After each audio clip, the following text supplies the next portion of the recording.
Hola, soy la narradora de libros y vengo a contarte un cuento, pero no cualquier cuento, una historia absurda, mágica y entretenida, de esas que escuchábamos de niños cuando nos leían una historia antes de dormir. Hoy comenzamos a leer uno de los clásicos más queridos de la literatura, Alicia en el País de las Maravillas, escrito por Lewis Carroll, y quiero que lo vivas como si cada palabra fuera un hechizo que te lleva a otro mundo. Si aún no lo conoces, esta es la oportunidad perfecta para hacerlo. Así que ponte cómodo, cierra los ojos y deja que las palabras guíen el camino hacia tu imaginación. Empecemos ahora. Alicia en el País de las Maravillas. Capítulo 1. En la madriguera del conejo. Alicia empezaba ya a cansarse de estar sentada con su hermana a la orilla del río, sin tener nada que hacer. Había echado un par de ojeadas al libro que su hermana estaba leyendo, pero no tenía dibujos ni diálogos. ¿Y de qué sirve un libro sin dibujos ni diálogos?, se preguntaba Alicia. Así pues, estaba pensando, y pensar le costaba cierto esfuerzo, porque el calor del día la había dejado soñolienta y atontada. Si el placer de tejer una guirnalda de margaritas la compensaría del trabajo de levantarse y coger las margaritas, cuando de pronto saltó cerca de ella un conejo blanco de ojos rosados. No había nada muy extraordinario en esto, ni tampoco le pareció a Alicia muy extraño oír que el conejo se decía a sí mismo: Dios mío, voy a llegar tarde. Cuando pensó en ello, después, decidió que, desde luego, hubiera debido sorprenderla mucho, pero en aquel momento le pareció lo más natural del mundo.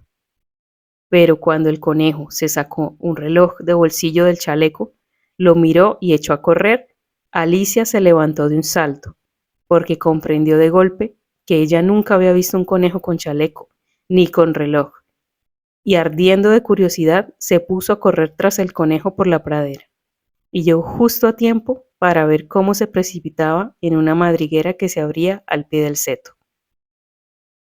Un momento más tarde, Alicia se metía también en la madriguera, sin pararse a considerar cómo se las arreglaría después para salir. Al principio, la madriguera del conejo se extendía en línea recta como un túnel, y después torció bruscamente hacia abajo, tan bruscamente que Alicia no tuvo siquiera tiempo de pensar en detenerse, y se encontró cayendo por lo que parecía un pozo muy profundo. O el pozo era en verdad profundo, o ella caía muy despacio, porque Alicia, mientras descendía, tuvo tiempo sobrado para mirar a su alrededor y para preguntarse qué iba a suceder después. Primero intentó mirar hacia abajo y ver a dónde iría a parar, pero estaba todo demasiado oscuro para distinguir nada. Después miró hacia las paredes del pozo y observó que estaban cubiertas de armarios y estantes para libros. Aquí y allá vio mapas y cuadros, colgados de clavos. Cogió, a su paso, un jarro de los estantes.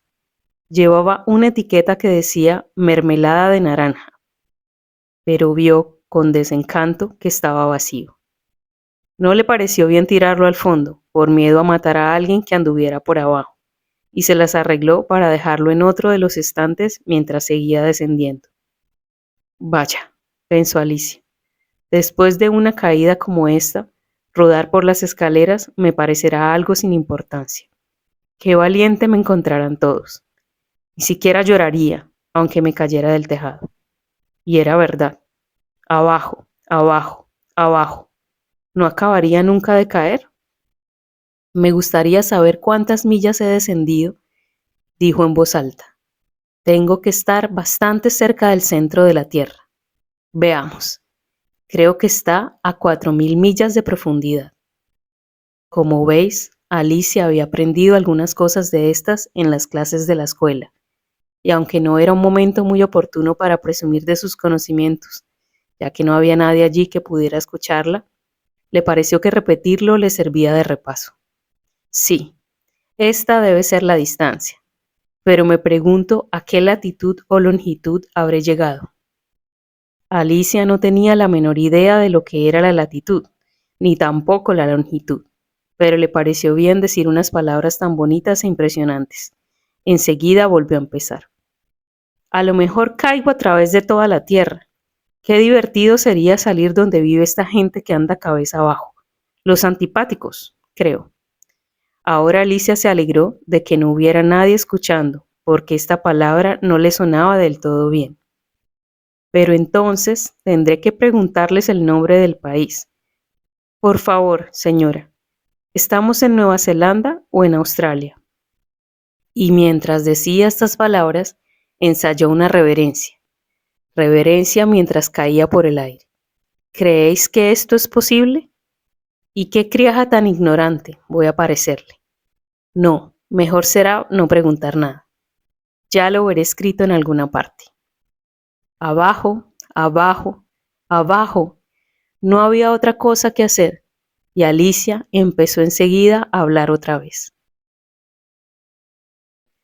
Temo que Dina me echará mucho de menos esta noche. Dina era la gata. Espero que se acuerden de su platito de leche a la hora del té.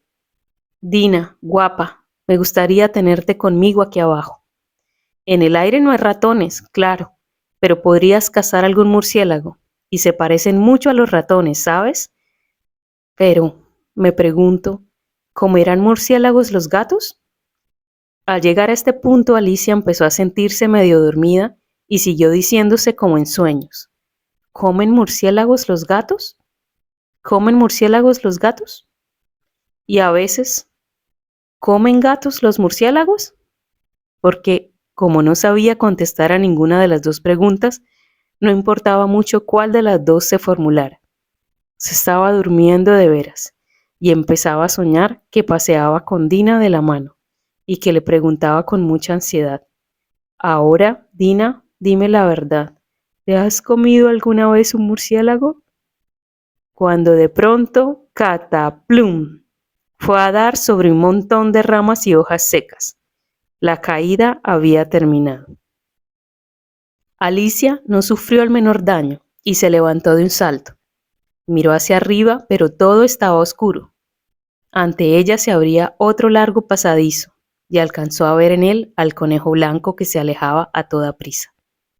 No había momento que perder y Alicia, sin vacilar, echó a correr como el viento y llegó justo a tiempo para oírle decir mientras doblaba un recodo: ¡Válgame mis orejas y bigotes! ¡Qué tarde se me está haciendo!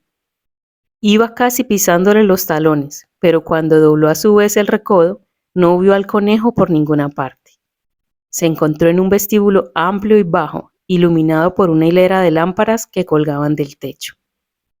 Había puertas alrededor de todo el vestíbulo, pero todas estaban cerradas con llave, y cuando Alicia hubo dado la vuelta, bajando por un lado y subiendo por el otro, probando puerta a puerta, se dirigió tristemente al centro de la habitación y se preguntó cómo se las arreglaría para salir de allí. De repente se encontró ante una mesita de 3 patas, toda de cristal macizo. No había nada sobre ella, salvo una diminuta llave de oro, y lo primero que se le ocurrió a Alicia fue que debía corresponder a una de las puertas del vestíbulo. Pero, ¡ay! O las cerraduras eran demasiado grandes o la llave era demasiado pequeña. Lo cierto es que no pudo abrir ninguna puerta. Sin embargo, al dar la vuelta por segunda vez, descubrió una cortinilla que no había visto antes, y detrás había una puertecita de unos 2 palmos de altura. Probó la llave de oro en la cerradura y vio con alegría que ajustaba bien. Alicia abrió la puerta y se encontró con que daba a un estrecho pasadizo, no más ancho que una ratonera. Se arrodilló y al otro lado del pasadizo vio el jardín más maravilloso que podáis imaginar. Qué ganas tenía de salir de aquella oscura sala y de pasear entre aquellos macizos de flores multicolores y aquellas frescas fuentes, pero ni siquiera podía pasar la cabeza por la abertura. Y aunque pudiera pasar la cabeza, pensó la pobre Alicia, de poco iba a servirme sin los hombros. ¿Cómo me gustaría poderme encoger como un telescopio? Creo que podría hacerlo, solo con saber por dónde empezar. Y es que, como veis, a Alicia le habían pasado tantas cosas extraordinarias aquel día que había empezado a pensar que casi nada era en realidad imposible. De nada servía quedarse esperando junto a la puertecita, así que volvió a la mesa, casi con la esperanza de encontrar sobre ella otra llave, o en todo caso, un libro de instrucciones para encoger a la gente, como si fueran telescopios. Esta vez encontró en la mesita una botellita, que desde luego no estaba aquí antes, dijo Alicia. Y alrededor del cuello de la botella había una etiqueta de papel con la palabra Bébeme, hermosamente impresa en grandes caracteres. Está muy bien eso de decir bébeme, pero la pequeña Alicia era muy prudente y no iba a beber aquello por las buenas. No, primero voy a mirar, se dijo, para ver si lleva o no la indicación de veneno, porque Alicia había leído preciosos cuentos de niños que se habían quemado o habían sido devorados por bestias feroces u otras cosas desagradables, solo por no haber querido recordar las sencillas normas que las personas que buscaban su bien les habían inculcado, como que en un hierro al rojo te quema si no lo sueltas enseguida, o que si te cortas muy hondo en un dedo con un cuchillo suele salir sangre. Y Alicia no olvidaba nunca que si bebes mucho de una botella que lleva la indicación veneno, terminará a la corta o a la larga por hacerte daño. Sin embargo, aquella botella no llevaba la indicación veneno, así que Alicia se atrevió a probar el contenido y encontrándolo muy agradable, tenía de hecho una mezcla de sabores a tarta de cerezas, almíbar, piña, pavo asado, caramelo y tostadas calientes con mantequilla. Se lo acabó en un santiamén. ¡Qué sensación más extraña!, dijo Alicia. Me debo estar encogiendo como un telescopio. Y así era, en efecto. Ahora medía solo 25 centímetros y su cara se iluminó de alegría al pensar que tenía la talla adecuada para pasar por la puertecita y meterse en el maravilloso jardín. Primero, no obstante, esperó unos minutos para ver si seguía todavía disminuyendo de tamaño, y esta posibilidad la puso un poco nerviosa. No vaya a consumirme del todo como una vela, se dijo para sus adentros. ¿Qué sería de mí entonces? E intentó imaginar qué ocurría con la llama de una vela, cuando la vela estaba apagada, pues no podía recordar haber visto nunca una cosa así.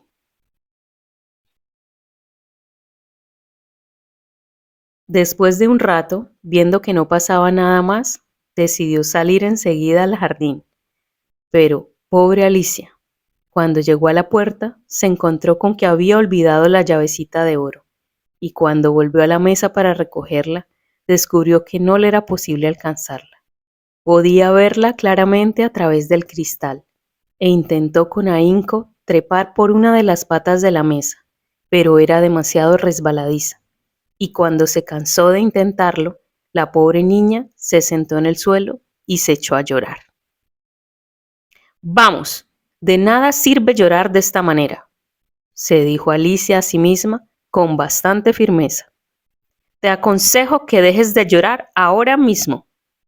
Alicia se daba por lo general muy buenos consejos a sí misma, aunque rara vez los seguía, y algunas veces se reñía con tanta dureza que se le saltaban las lágrimas. Se acordaba incluso de haber intentado una vez tirarse de las orejas por haberse hecho trampas en un partido de croquet que jugaba consigo misma, pues a esta curiosa criatura le gustaba mucho comportarse como si fuera dos personas a la vez. Pero de nada me serviría ahora comportarme como si fuera dos personas, pensó la pobre Alicia, cuando ya se me hace bastante difícil ser una sola persona como Dios manda. Poco después, su mirada se posó en una cajita de cristal que había debajo de la mesa. La abrió y encontró dentro un diminuto pastelillo en que se leía la palabra cómeme, deliciosamente escrita con grosella. Bueno, me lo comeré, se dijo Alicia. Y si me hace crecer, podré coger la llave, y si me hace todavía más pequeña, podré deslizarme por debajo de la puerta. De un modo o de otro, entraré en el jardín, y eso es lo que importa. Dio un mordisquito y se preguntó nerviosísima. ¿Hacia dónde? ¿Hacia dónde? Al mismo tiempo, se llevó una mano a la cabeza para notar en qué dirección se iniciaba el cambio, y quedó muy sorprendida al advertir que seguía con el mismo tamaño. En realidad, esto es lo que sucede normalmente cuando se da un mordisco a un pastel. Pero Alicia estaba ya tan acostumbrada a que todo lo que sucedía fuera extraordinario que le pareció muy aburrido y muy tonto que la vida discurriese por causas normales. Así pues, a la acción y en un santiamén dio buena cuenta del pastelito.